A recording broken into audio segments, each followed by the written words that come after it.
ఆంధ్రప్రదేశ్ గత చరిత్రలో లేని విధంగా మునుపు ఏ ముఖ్యమంత్రి చేయని విధంగా వైఎస్ జగన్మోహన్ రెడ్డి చొరవతో రాష్ట్రంలోని అన్ని ప్రాంతాలలో మౌలిక సదుపాయాల కల్పన శరవేగంగా జరగడం హర్షణీయమని కావలి శాసనసభ్యుడు రామిరెడ్డి ప్రతాప్ కుమార్ రెడ్డి వెల్లడించారు. సోమవారం కావలి మున్సిపాలిటీకి చేరువలో ముసునూరు వద్ద రైల్వే అండర్ పాస్ బ్రిడ్జి పనుల ప్రారంభ కార్యక్రమం జరిగింది. అనంతరం సాంస్కృతిక కార్యక్రమాలలో పాల్గొని గెలిచిన విద్యార్థులకు బహుమతులు ప్రతాప్ కుమార్ రెడ్డి చేతుల మీదుగా పంపిణీ చేశారు. ఈ సందర్భంగా ఆయన మాట్లాడుతూ దేశవ్యాప్తంగా రైల్వే అండర్ పాస్ బ్రిడ్జిలు వర్చువల్ ద్వారా ప్రారంభించడం సంతోషదాయకంగా ఉందన్నారు. అలాగే ఆంధ్రప్రదేశ్ రాష్ట్రంలో 4 పోర్టులు 11 ఫిషింగ్ హార్బర్లన కేంద్ర ప్రభుత్వం పీఎం నరేంద్ర మోడీ 50%, ఆంధ్రప్రదేశ్ రాష్ట్ర ముఖ్యమంత్రివర్యులు వైఎస్ జగన్మోహన్ రెడ్డి 50% నిధులు కేటాయించి రాష్ట్ర అభివృద్ధికి తోడ్పడుతున్నందుకు ప్రత్యేక అభినందనలు తెలియపరిచారు. ఈ కార్యక్రమంలో వైఎస్ఆర్సీపీ పట్టణ అధ్యక్షులు కేతిరెడ్డి శివకుమార్ రెడ్డి, నెల్లూరు జిల్లా వాణిజ్య విభాగాల అధ్యక్షులు కనమర్లపూడి వెంకటనారాయణ, రైల్వే అధికారులు, బీజేపీ నాయకులు అంచపాక కమల, సివిసి సత్యం, కుట్టుబోయిన బ్రహ్మానందం పాల్గొన్నారు. Railway projects including 554 Amrut Bharat stations, 1500 railway flyovers and railway underpass. Our commitment to enhancing connectivity, safety and efficiency across shown vast railway network. Redevelopment of 10 stations under Amrut Bharat stations in phase 2 and dedication of 25 underpasses.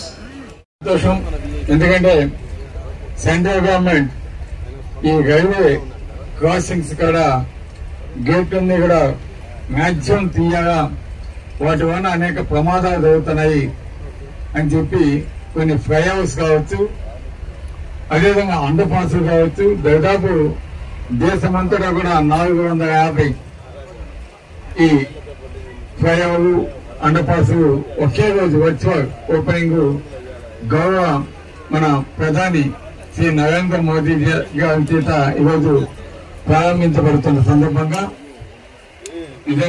ప్రారంభించబడటం నిజంగా చాలా సంతోషం. ఎందుకంటే ఇది చాలా ముఖ్యం కూడా. ఎందుకంటే చాలా మంది రైల్వే క్రాసింగ్ కూడా దాటుతూ ఎన్నో ప్రమాదాలకి గురవుతున్న పరిస్థితి మనం చూస్తా ఉన్నాం.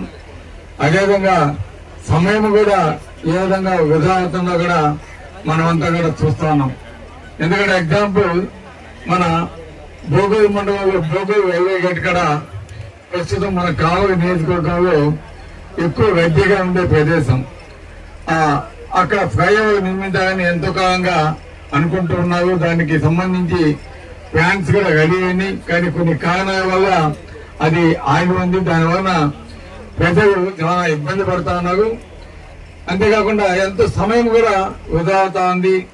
అటువంటి ఉండకూడదంటే తప్పకుండా వీలైనంత తొందరగా కూడా ఆ ఫ్లైఓవర్స్ కూడా స్టార్ట్ చేసి కంప్లీట్ చేస్తే బాగుంటుందని కూడా నా యొక్క మనవి. అంతేకాకుండా ఈరోజు మన కావలి నియోజకవర్గంలో దాదాపు 4 నుంచి 5 ఈ అండర్ పాస్ ఆల్రెడీ శాంక్షన్ అయినాయి. ఒకటి జగనన్న కాలనీ వద్ద డబుల్ అండర్ పాస్ ఈరోజు శాంక్షన్ అయి ఉన్నాయి. అదేవిధంగా మన సాయిబాబా టెంపుల్ కాడి నుంచి మన ఇందిరానగర్ పోయడానికి అక్కడ అండర్ పాస్ శాంక్షన్ అయి ఉంది. అదే కాకుండా మన చౌదరిపాలెం రోడ్డు కాడ మరో అండర్ పాస్ ఒకటి శాంక్షన్ అయి ఉంది. దాంతోపాటు గుద్దుకోట కూడా ఇంకొక అండర్ పాస్ కూడా శాంక్షన్ అయింది. ఆల్రెడీ మన కరుగోలమ్మ బ్రిడ్జి ఆల్రెడీ వాళ్ళ బ్రిడ్జి రెడీ అయిపోయింది. మన స్టేట్ గవర్నమెంట్ సైడ్ నుంచి అది ఒకటి అన్ఫినిష్డ్ గా ఉంది. దాన్ని కూడా టెండర్ అయిపోయింది. ఇవన్నీ కూడా కంప్లీట్ అయితే మన కావలి నియోజకవర్గంలో దాదాపు రైల్వే క్రాసింగ్ ఇక్కడ ఎక్కడ కూడా ఇబ్బంది కాకుండా ప్రజలకి అనుకూలంగా ఉండే విధంగా ఉంటుందని కూడా తెలియజేస్తున్నాం. సందర్భంగా ఈ కార్యక్రమానికి విచ్చేసిన మన దానివల్ల ఈరోజు ఒక బ్రిడ్జి కట్టాలన్నా, ఒక అండర్ పాస్ నిర్మించాలన్నా అతి తక్కువ సమయంలో ఈరోజు మనం కంప్లీట్ చేసే పరిస్థితి, అటువంటి మంచి టెక్నాలజీ మనకు ఉండటం కూడా నిజంగా చాలా సంతోషం. ఈరోజు మనకి హైవేస్ కావలికి సంబంధించి ముఖ్యంగా ఈరోజు గౌరవ ముఖ్యమంత్రి జగన్మోహన్ రెడ్డి గారి ఆధ్వర్యంలో మనకి కావలో ఒక పక్క రామాయపట్నం పోర్టు, ఒక పక్క ఫిషింగ్ హార్బర్, అదేవిధంగా మనకి దుత్తగా నుంచి ఇక్కడికి కావలికి సంబంధించి హైవే అభివృద్ధి కార్యక్రమం, దాంతోపాటు ఈరోజు ఫ్లైఓవర్స్ అనేవి కూడా రావటం, అండర్ పాస్ రావటం నిజంగా చాలా సంతోషం. అంతేకాకుండా కావలి ట్రంక్ రోడ్ కూడా ఈరోజు దాదాపు 55 కోట్లతోటి మన గౌరవ ముఖ్యమంత్రి గారు మనకి శాంక్షన్ చేసి అధికార పురోగతిలో ఉందని కూడా తెలియజేస్తున్నాం. ఎందుకంటే ఈరోజు ఇన్ఫ్రాస్ట్రక్చర్ అనేది అటు కేంద్ర ప్రభుత్వం కావచ్చు, రాష్ట్ర ప్రభుత్వం కావచ్చు, తప్పకుండా వాటి మీద దృష్టి పెట్టాలి. ఎప్పుడైతే ఈరోజు అటువంటి ఇన్ఫ్రాస్ట్రక్చర్ అభివృద్ధి చెందుతుందో తప్పకుండా ప్రాంతాలన్నీ కూడా అభివృద్ధి చెందడానికి అవకాశం ఉంటుంది. కాబట్టి ఈ రోజు గౌరవ ముఖ్యమంత్రి జగన్మోహన్ రెడ్డి గారు కేంద్ర ప్రభుత్వంతో మాట్లాడి వారికి సహకరిస్తూ మనకి అనేక ప్రాజెక్ట్స్ ఈ రోజు మన ఆంధ్రప్రదేశ్ కి తీసుకురావడం నిజంగా చాలా గర్వకారణమని కూడా ఈరోజు తెలియజేస్తున్నాం. బెంగళూరు కూడా మనకి శాంక్షన్ అయింది, అది కూడా ఈరోజు వర్క్స్ జరుగుతున్నాయి.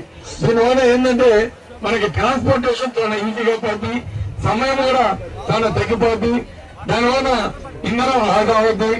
ఇవన్నీ కూడా అడ్వాంటేజెస్. ఈరోజు మనకి నాయుడుపేట నుంచి చిత్తూరుకి ఈరోజు ఏ విధంగా రోడ్డు ఈరోజు జరుగుతుందో, చిత్తూరు ఆల్రెడీ అయిపోయింది. ఈరోజు తిరుపతి దాకా మన నాయుడుపేట నుంచి తిరుపతి దాకా ఈ 6 lanes రోడ్డు కూడా కంప్లీట్ అయిపోతుంది. అది కూడా 3-4 నెలల్లో మొత్తం కూడా కంప్లీట్ అయ్యే పరిస్థితి ఉంది. అంటే ఏదో ఒక విధంగా చెప్పాలంటే మనకి కేంద్ర ప్రభుత్వం నరేంద్ర మోదీ గారు మన గౌరవ ముఖ్యమంత్రి అడగగానే మనకి అనేక రోడ్స్ శాంక్షన్ చేయడం, అదేవిధంగా మన రాష్ట్రంలో దాదాపు 4 ఫిషింగ్ హార్బర్స్, 4 ఫోర్ట్స్, అదేవిధంగా 11 ఫిషింగ్ హార్బర్స్ మనకి ఇవ్వడం కూడా ఎంతో సంతోషమని కూడా ఈ రోజు మీ అందరికీ తెలియజేస్తున్నాను. ఎందుకంటే దీనివల్ల ఈరోజు ఒక పోర్టు వస్తే మన కావలి నియోజకవర్గంలో ఒక్కసారి చూడండి. ఈరోజు కావలి నియోజకవర్గానికి అతి తక్కువ సమీపాన ఈరోజు మనకి రామాయపట్నం పోర్టు అనేది రావడం వల్ల ఈ ప్రాంతంలో మనకి అనేక ఇండస్ట్రీస్ వచ్చేదానికి దాదాపు మన స్టేట్ గవర్నమెంట్ 5,000 ఎకరాల కందుకు నియోజకవర్గంలో, కావలిలో దాదాపు 3,000 ఎకరాలు ఈరోజు అక్వైర్ చేయబోతా ఉంది. దానివల్ల అనేక పరిశ్రమలు వచ్చినందువల్ల మన బిడ్డలకి ఈరోజు ఉద్యోగ అవకాశాలు ఏ విధంగా రాబోతున్నాయో ఒక్కసారి ఆలోచించండి.